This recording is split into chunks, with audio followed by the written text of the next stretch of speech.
En Afrique, la survie est une lutte perpétuelle.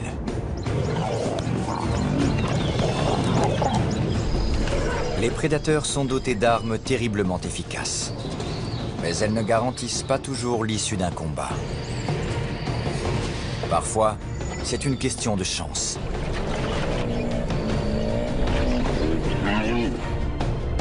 Lorsqu'ils frappent au bon moment, le succès est assuré.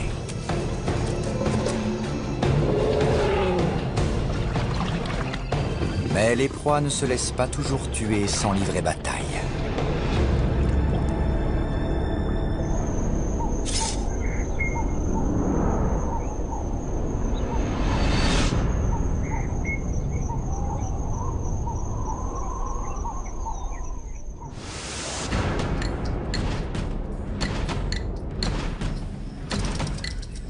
En Afrique du Sud, il existe une étendue sauvage où la confrontation brutale est un mode de vie.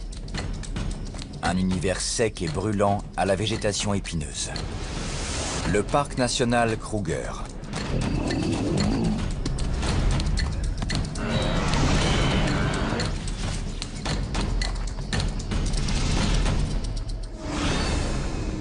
Le plus dangereux de ses habitants n'est pas un chasseur.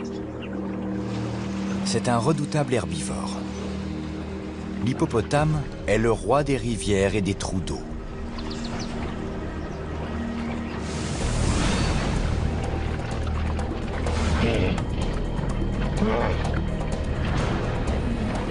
Il est muni de canines démesurées. Ses mâchoires sont capables de broyer un homme. Avec son tempérament impulsif et violent, il charge et attaque tout adversaire potentiel.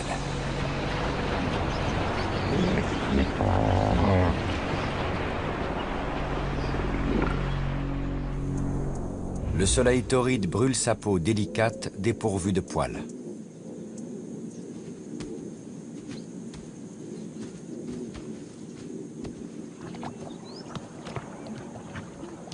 Pour se protéger, il passe ses journées immergées. Mais en plein cœur de l'hiver sud-africain, l'eau se fait rare. Le mâle dominant veille jalousement sur sa partie de rivière. Il la partage avec un harem de femelles pour garantir son droit à l'accouplement. Et tout mâle qui s'approche est chassé sans ménagement.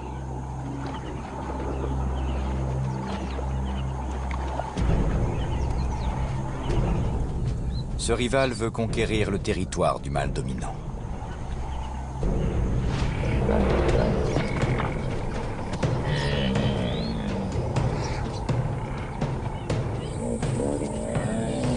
Chacun exhibe ses canines acérées, capables de transpercer les gencives de son rival.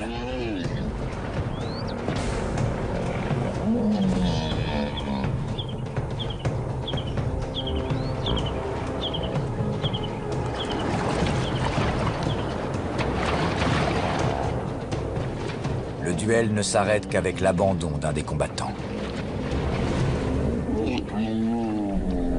Le perdant recule et se soumet en grognant. Il a eu de la chance. De tels combats peuvent faire rage jusqu'à la mort ou laisser de profondes cicatrices.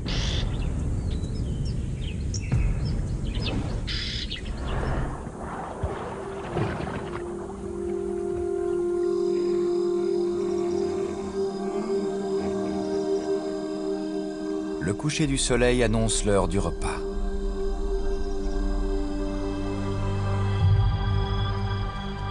Dans la fraîcheur de l'obscurité, ces monstres de plusieurs tonnes quittent la rivière. Ils se dirigent vers la prairie pour brouter.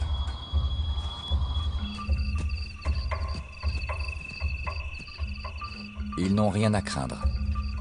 Ils sont bien plus dangereux que la plupart des prédateurs qui écument la savane. La plupart, mais pas tous. Certains sont prêts à prendre tous les risques pour se nourrir de cette viande disponible en abondance. Les lions sont de formidables chasseurs. En troupe, ils sont redoutables.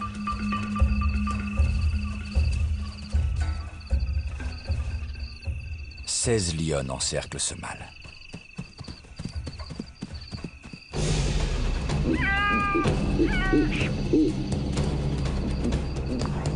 Elles attaquent à coups de griffes et de crocs.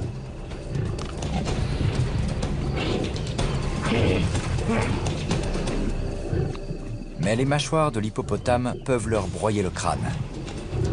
L'issue de l'affrontement est incertaine.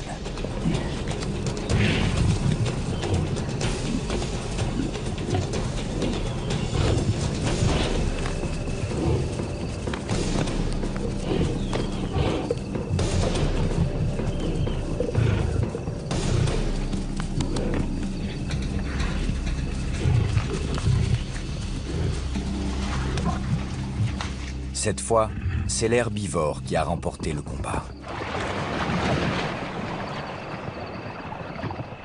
Les lions sont habitués aux défaites. Les proies leur échappent 2 fois sur 3.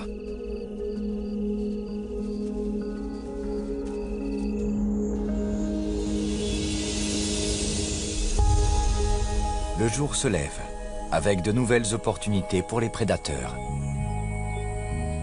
Les lions sont les seuls à posséder la puissance et les armes nécessaires pour s'attaquer aux grands herbivores.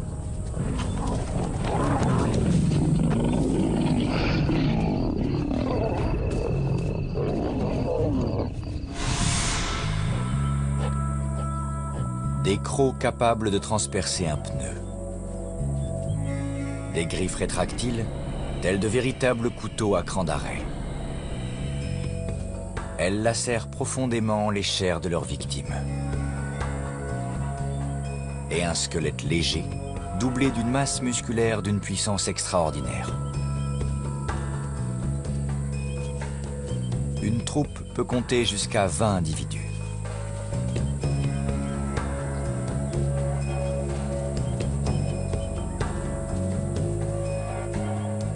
Chacune d'elles dispose d'une arme secrète.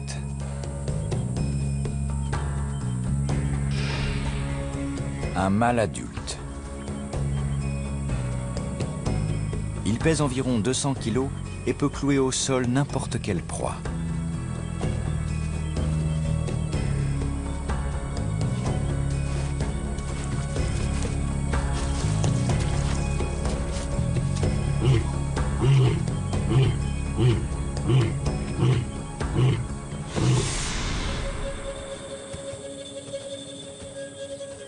La présence d'un mâle aurait pu sceller le sort de l'hippopotame.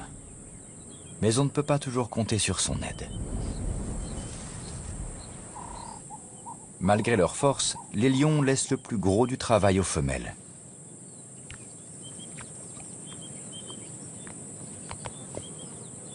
Ce sont les lionnes qui se chargent de nourrir la troupe.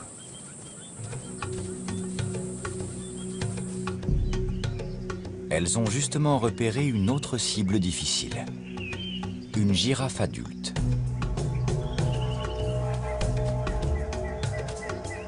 Les ruades de l'immense herbivore peuvent être mortelles. La troupe doit se montrer prudente.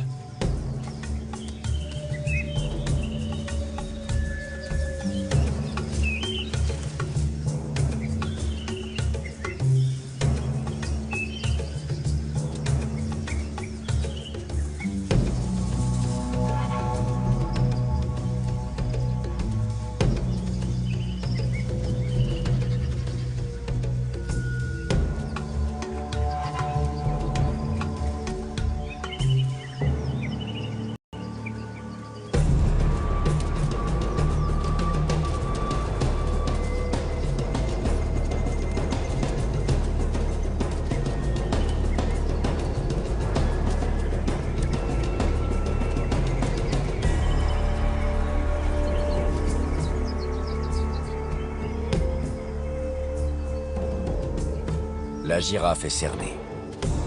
Elle ne pourra pas se défendre de tous les côtés à la fois.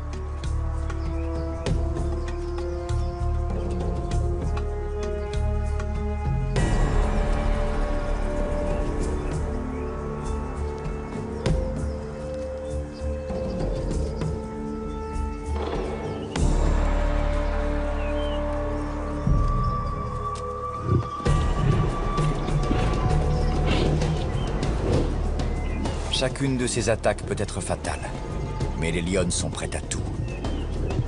Elles doivent déséquilibrer la girafe pour la faire tomber. Mais elles sont trop légères. Alors quand tout espoir semble perdu, le mâle se lance à l'assaut.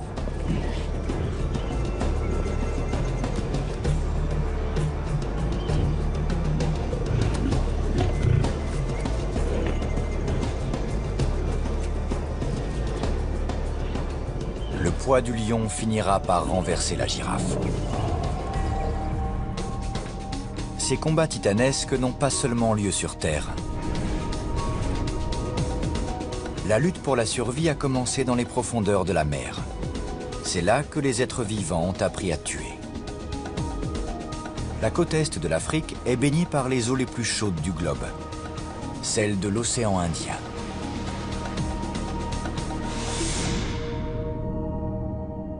Les créatures qui le peuplent ont eu 3 milliards d'années pour affûter leurs armes. Dans les récifs, la concurrence est rude pour l'accès à la nourriture.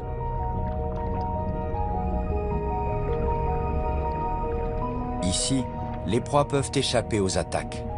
Les prédateurs doivent redoubler d'astuces pour les prendre par surprise. L'un d'eux a réussi à se rendre invisible.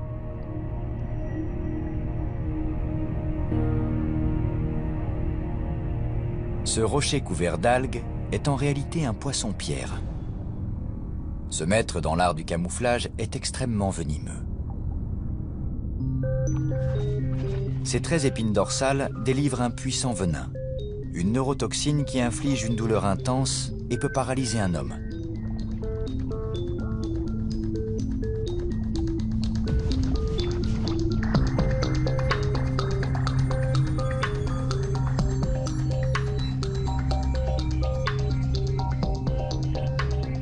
La peau rêche et sans écailles de ce poisson a la couleur et la texture de la pierre.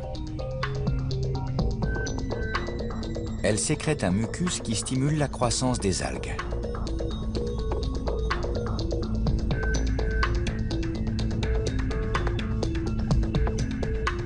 Il peut rester totalement immobile pendant des heures.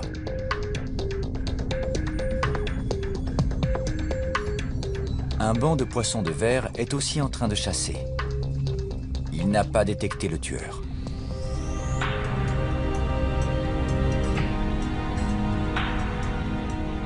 Seul son globe oculaire trahit sa présence.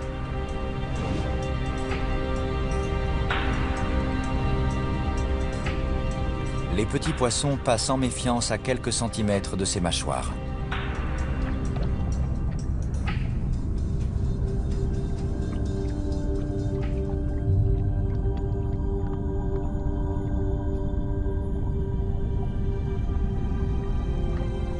L'attaque est fulgurante. Le poisson-pierre crée un vide dans sa gueule et aspire sa proie en 15 millisecondes. La victime n'a pas le temps de réagir.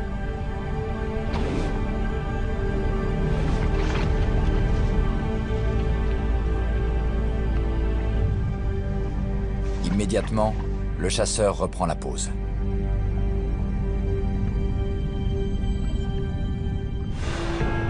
Un second prédateur rôde dans les parages.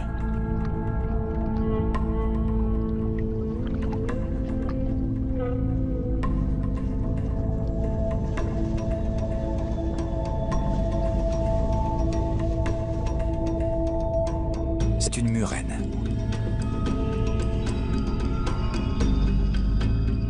Cette murène tachetée ne mesure pas plus de 30 cm. Mais certaines espèces peuvent atteindre 2 fois la taille d'un homme.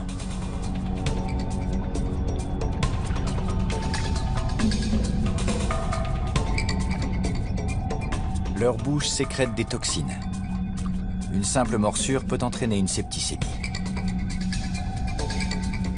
Leur mâchoire impressionnante s'ouvre en permanence pour pomper l'eau dans les branchies. Elles cachent au fond de leur gorge la plus étrange des armes. C'est une seconde paire de mâchoires. Quand la proie est prise, Elle s'avance pour déchirer sa chair et l'engloutir. Même ce petit spécimen est un chasseur vorace. La murène se cache dans le labyrinthe de tunnels du récif.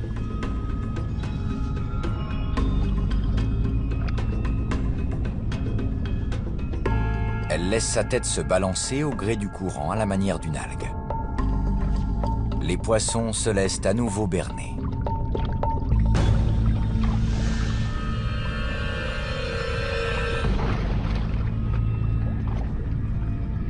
La gueule répand son venin. Et les mâchoires invisibles entrent en action.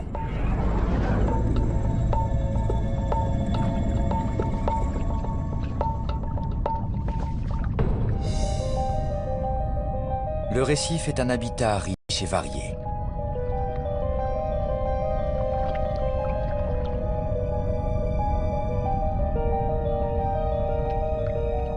Il regorge de trous, de fentes et de surplombs qui sont autant de cachettes pour les prédateurs.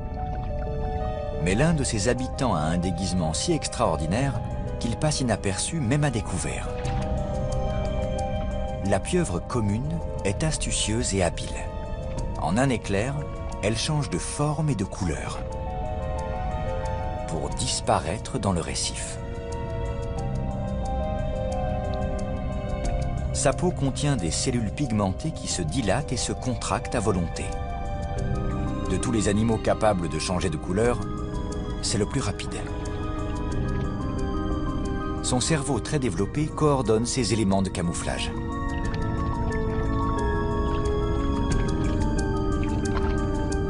Elle peut même imiter la texture du récif.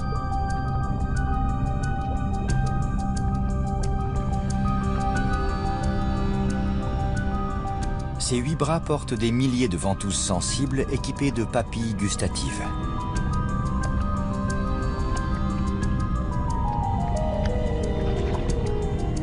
Tous ces instruments lui permettent de trouver ses proies et d'organiser ses attaques. Mais ce n'est pas leur seule utilité.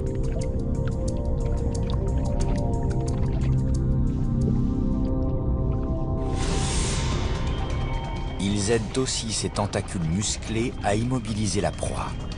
Pour tuer, la pieuvre utilise alors un outil redoutable, des mandibules cornées en forme de bec tranchant. Elles sont cachées entre ses bras et sont capables de transpercer les coquilles les plus dures.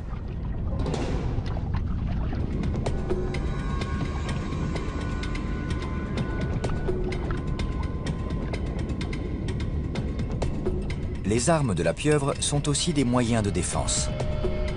Ce mâle a perdu des morceaux de bras arrachés par ses prédateurs.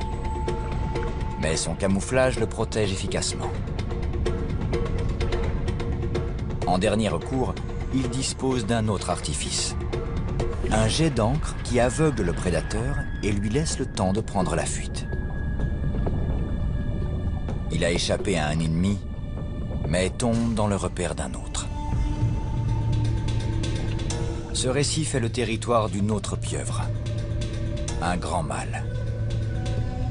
Les pieuvres sont cannibales. L'intrus est une proie comme les autres.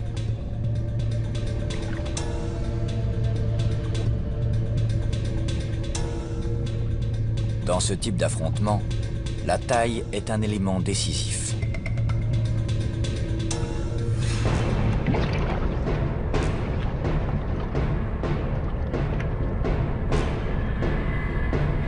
Sur ce point, le maître des lieux a clairement l'avantage. Il enveloppe son rival dans ses tentacules.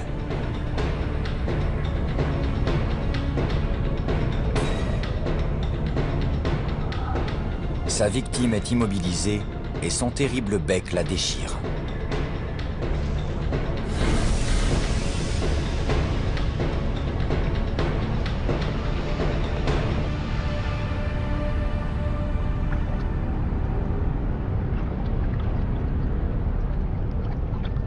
La chair des pieuvres est riche en protéines et dépourvue d'os.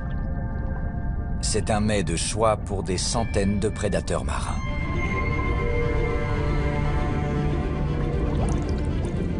« 1600 km plus au sud, se trouvent les eaux froides de l'océan Atlantique. Nous sommes au large des plages du Cap.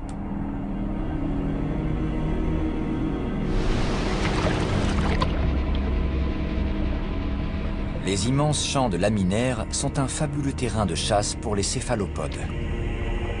Mais les pieuvres les fréquentent à leurs risques et périls. Ces forêts sous-marines sont tentées par de terribles prédateurs. Les otaries à fourrure du Cap. Face à elles, il est inutile de changer de couleur.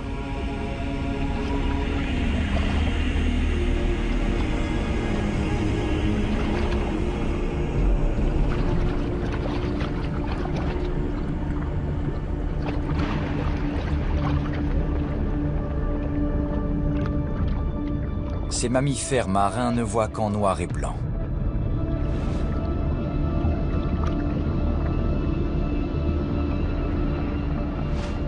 Leur vue exceptionnelle leur permet de déjouer le déguisement de la pieuvre.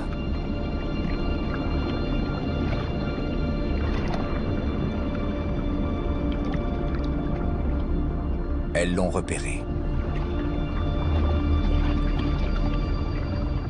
La pieuvre s'accroche au rocher à l'aide de ses puissantes ventouses.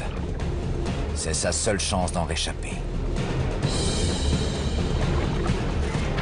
L'invertébré se défend, mais les otaries sont trop fortes et trop nombreuses. Un dernier jet d'encre. En quelques secondes, il ne reste plus rien de la pieuvre.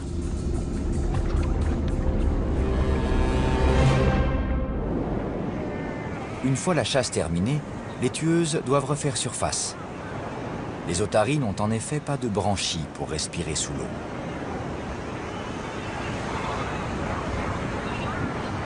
Elles vivent pourtant entre terre et mer. Leurs pattes se sont transformées en palmes pour nager. Hors de l'eau, elles semblent moins à l'aise et maladroites.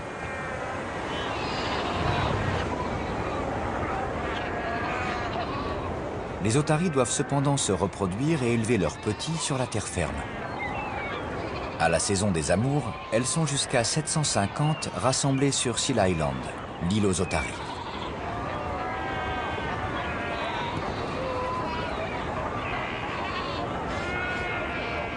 En été, toutes les femelles mettent bas en même temps. L'île est envahie par de jeunes otaries affamées.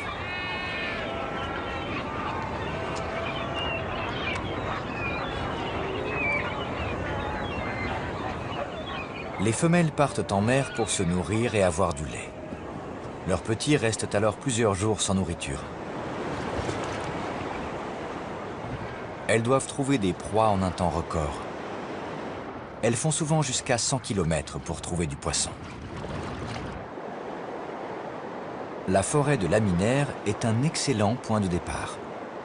Les algues abritent une multitude d'organismes marins. C'est un formidable terrain de chasse.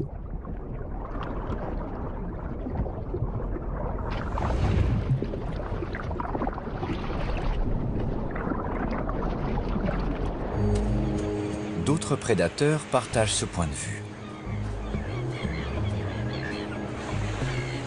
Une colonie de manchots du Cap s'est approprié une plage sur la côte, tout près de Seal Island.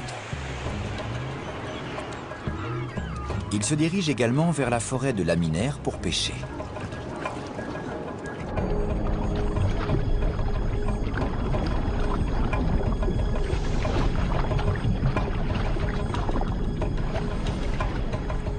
Un seul manchot peut engloutir plus de 100 poissons par jour. Pour les otaries, ces oiseaux sont de véritables garde-manger ambulants. Elles se postent en embuscade dans les laminaires. Les manchots passent au-dessus d'elles en quête d'anchois.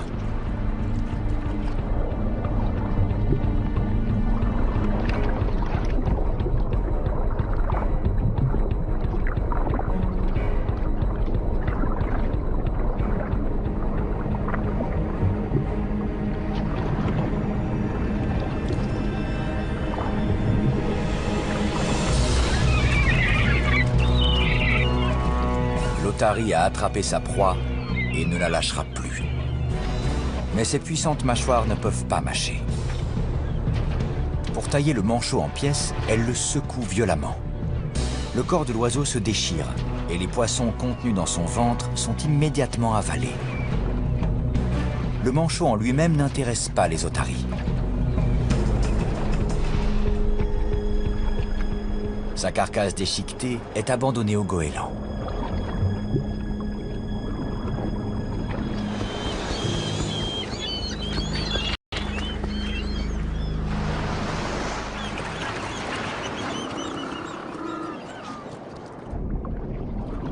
Le contenu d'un intestin de manchot ne suffit pas à nourrir toutes les otaries. Elles doivent plonger plus profond pour trouver leur principale source de nourriture. Les bancs de poissons. La colonne vertébrale de l'otarie se compose de vertèbres très développées. Son cou a une force énorme, mais aussi une mobilité étonnante.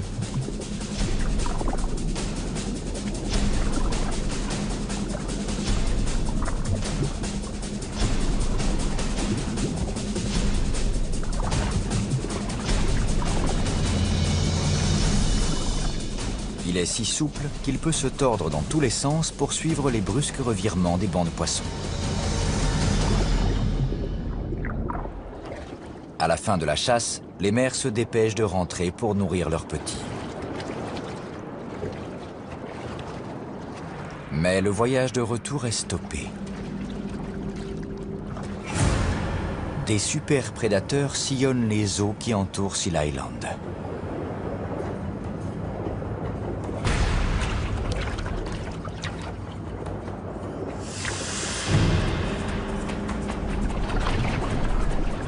Et les otaries sont leur proie préférée. Les grands requins blancs. Cette perfection de la nature est le résultat de 15 millions d'années d'évolution. Les mâchoires d'un requin blanc sont équipées de 4 à 6 rangées de dents. Chaque fois qu'une dent tombe, une autre s'avance pour la remplacer. Ces dents crénelées s'emboîtent les unes sur les autres.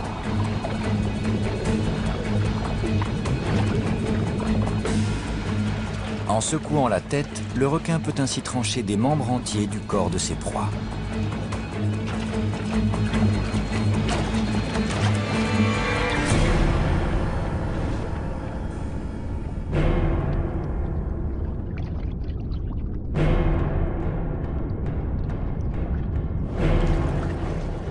Les otaries nagent en surface pour respirer. Le grand requin blanc plonge pour se placer en position d'attaque. Son dos couleur ardoise se confond avec le fond de l'océan. À la surface, il est quasiment invisible.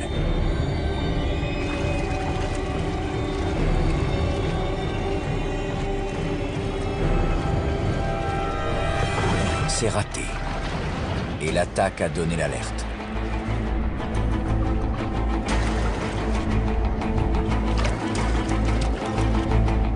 La mer est maintenant infestée de requins.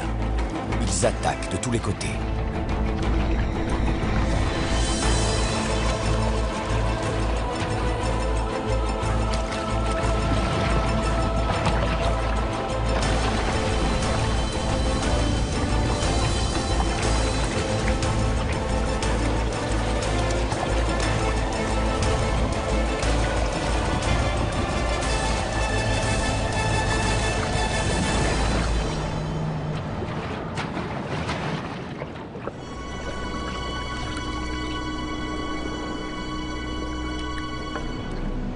Seuls quelques otaries ont atteint le rivage. En tuant la mère, le requin tue aussi son petit. Car sans elle, il mourra de faim.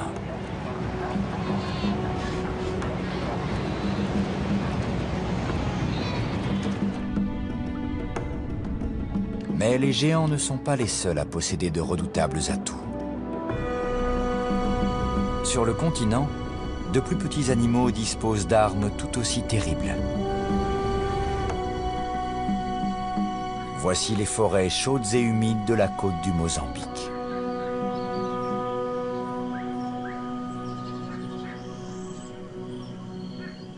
Cette jungle luxuriante fourmille de vie et de tueurs prêts à frapper.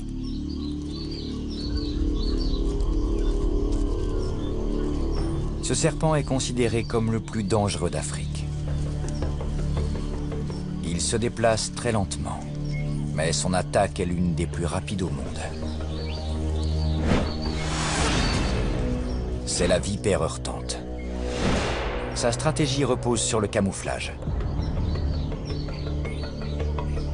Elle se blottit dans un nid de feuilles sèches. Ses grosses écailles couleur fauve la rendent pratiquement invisible. La vipère heurtante ne poursuit pas sa proie. Elle attend que celle-ci vienne à elle. C'est à ce moment-là seulement qu'elle fera usage de ses armes.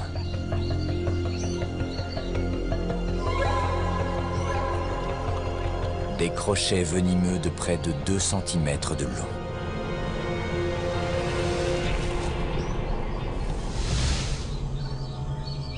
Leur puissant venin dissout les chairs. Un seul serpent en possède assez pour tuer 5 adultes.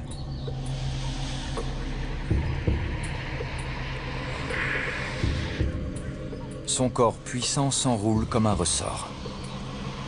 Elle se détend alors aussi vite que l'éclair pour frapper.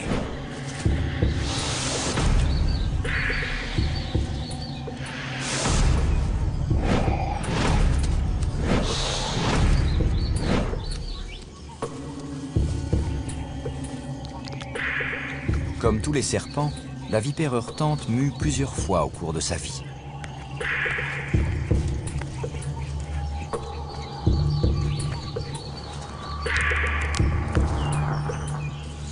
Lorsque sa nouvelle peau a durci, il est temps pour elle de se nourrir. Elle a repéré la trace d'une souris.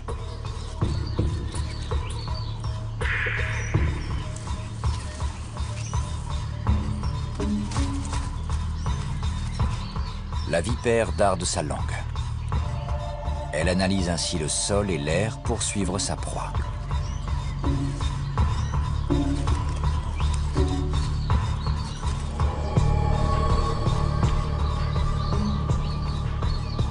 Une fois à portée de sa cible, elle s'immobilise et attend. La souris s'aventure droit dans la zone d'attaque.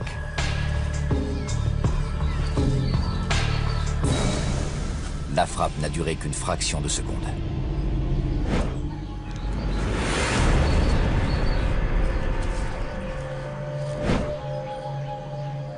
La force de l'impact est telle que la souris meurt instantanément. La toxine commence à la liquéfier avant même qu'elle soit avalée.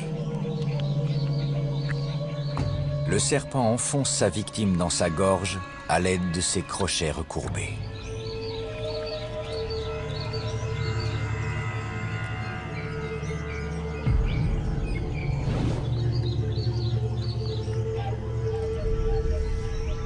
En Afrique, des animaux de différentes tailles disposent d'armes fatales. Depuis le plus petit reptile jusqu'au poids lourd de la savane.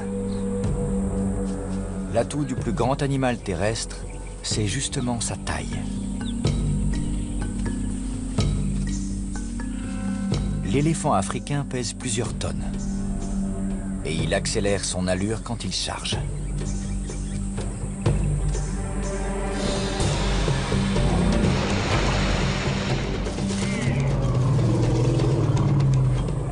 La seule vue d'un éléphant suffit à faire détaler les petits animaux.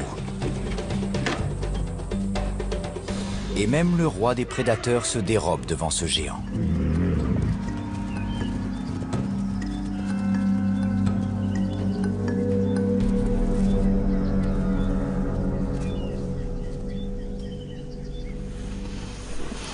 Mais la masse de l'éléphant n'est pas son seul atout.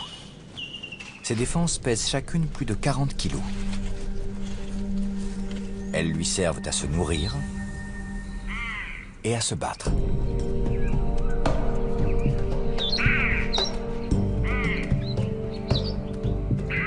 Les autres animaux savent qu'il est dangereux d'approcher le formidable colosse.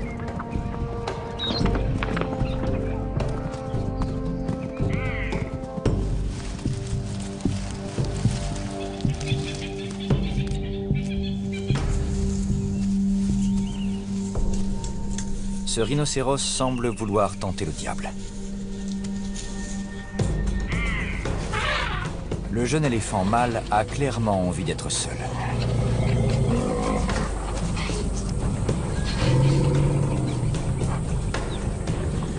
Avec ses 2 tonnes, le rhinocéros en impose. Mais il risque de se faire encorner.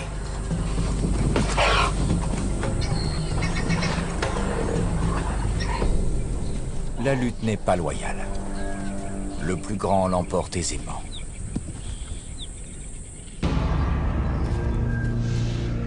Mais entre rivaux de force égale, les combats peuvent être terribles.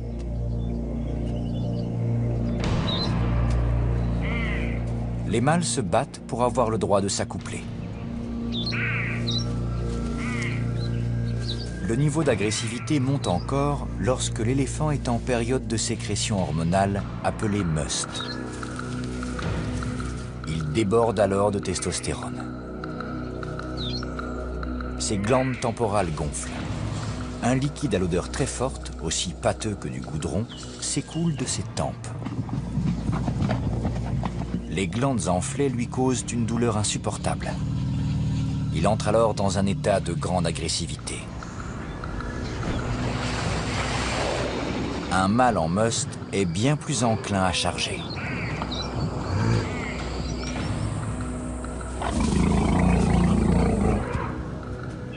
Sous l'influence des hormones, le poids et les défenses de l'éléphant deviennent des armes de destruction.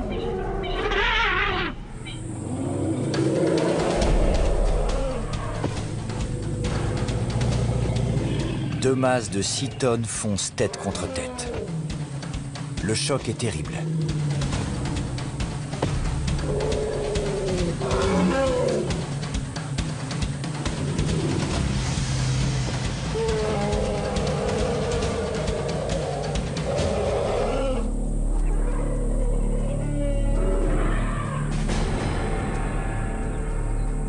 Aujourd'hui, le perdant s'en sort indemne. Mais beaucoup n'ont pas cette chance.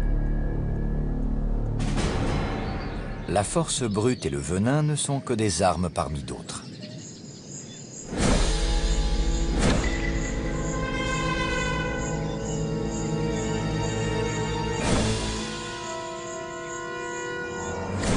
Ce dispositif élastique à grande vitesse fait de ce caméléon un redoutable prédateur d'insectes.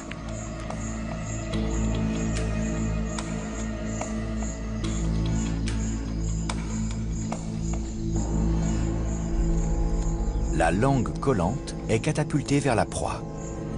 Une paire de mâchoires capable de broyer des carapaces fait le reste. Ses pattes sont adaptées pour s'agripper aux branches et sa peau change de couleur pour imiter celle du feuillage. Mais un membre de cette étrange famille de reptiles a déserté les arbres. Il s'est acclimaté à l'un des milieux les plus inhospitaliers qui soient.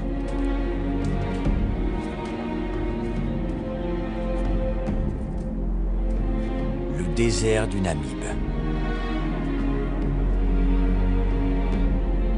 Cette étendue de sable brûlant, vieille de 55 millions d'années, est parsemée de blocs de granit. L'étonnant caméléon du Namaqualand y est parfaitement à l'aise.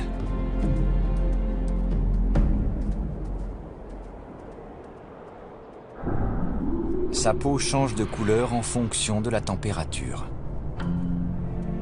Les matins d'hiver, elle s'assombrit pour absorber les rayons du soleil. Mais dans la chaleur brûlante de la journée, elle devient blanche pour les réfléchir. Ou bien encore, elle fait les deux à la fois.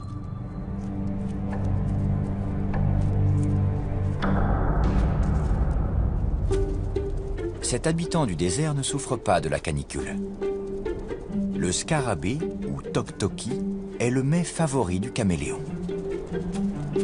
Il est particulièrement doué pour la course sur le sable. Il fabrique ainsi son propre courant d'air rafraîchissant. Le caméléon possède des orteils spécialement adaptés pour améliorer la traction sur ce terrain mouvant. Mais il est rapidement distancé.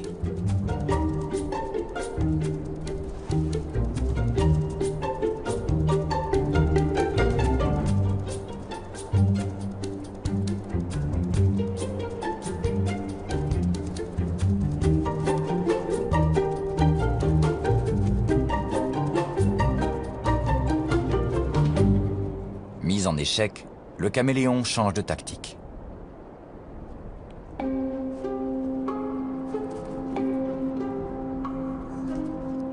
Il se dirige vers une maigre touffe de végétation pour y attendre sa proie.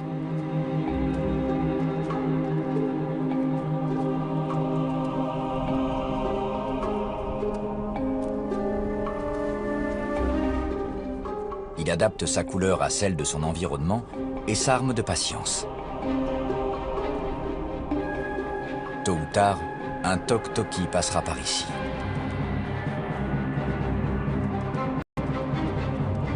Il en a repéré un. Le caméléon a vraiment des yeux derrière la tête.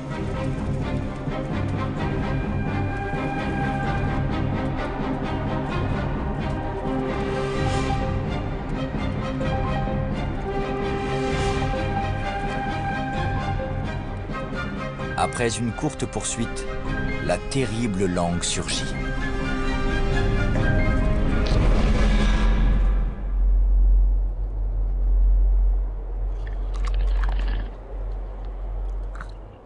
Cet organe ultra rapide peut aspirer des proies beaucoup plus grosses. Serpents, lézards et scorpions venimeux se méfient de ce caméléon des sables. Les chasseurs du désert ne peuvent pas se permettre de faire la fine bouche.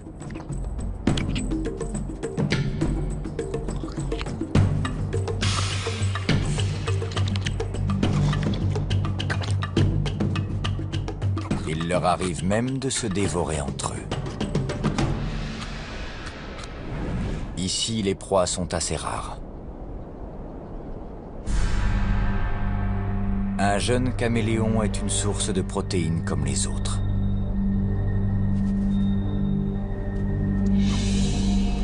L'instinct de survie est plus fort que tout et l'emporte même sur l'instinct maternel.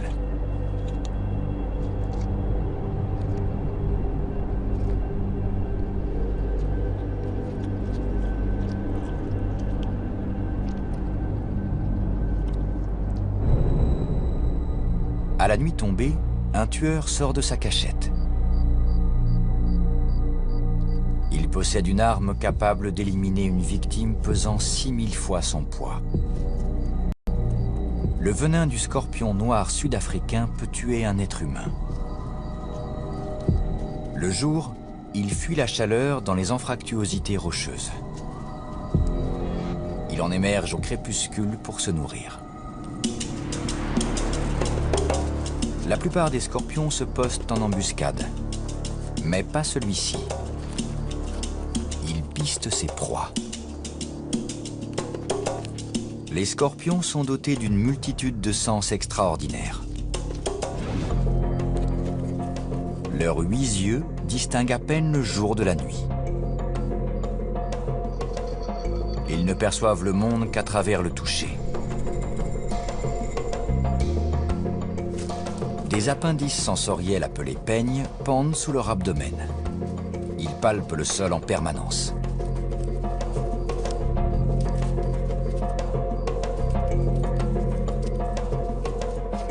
Ils peuvent ainsi repérer les traces laissées par un cafard dans l'obscurité la plus totale et se mettre en chasse.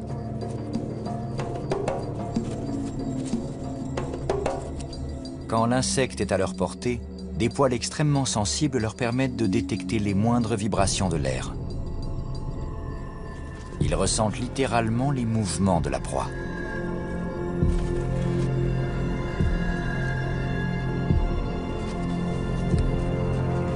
À présent, l'arme fatale entre en jeu.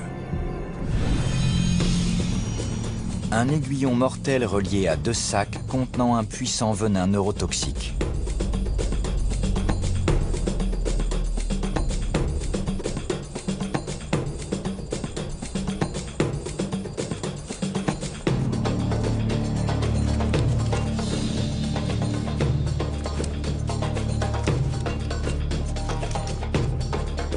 Le cafard peut tenter de se cacher, le scorpion n'a pas besoin de le voir pour le trouver.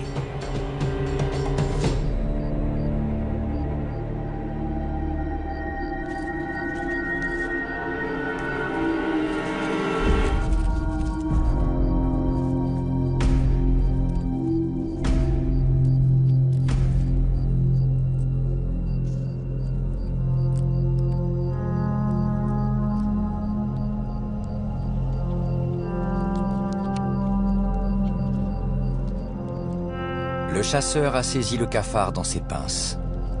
Avec son aiguillon, il cherche la faille de sa carapace pour le piquer.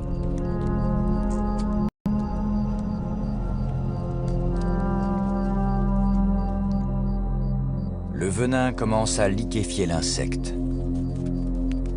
Le scorpion entraîne sa victime à l'abri pour la dévorer.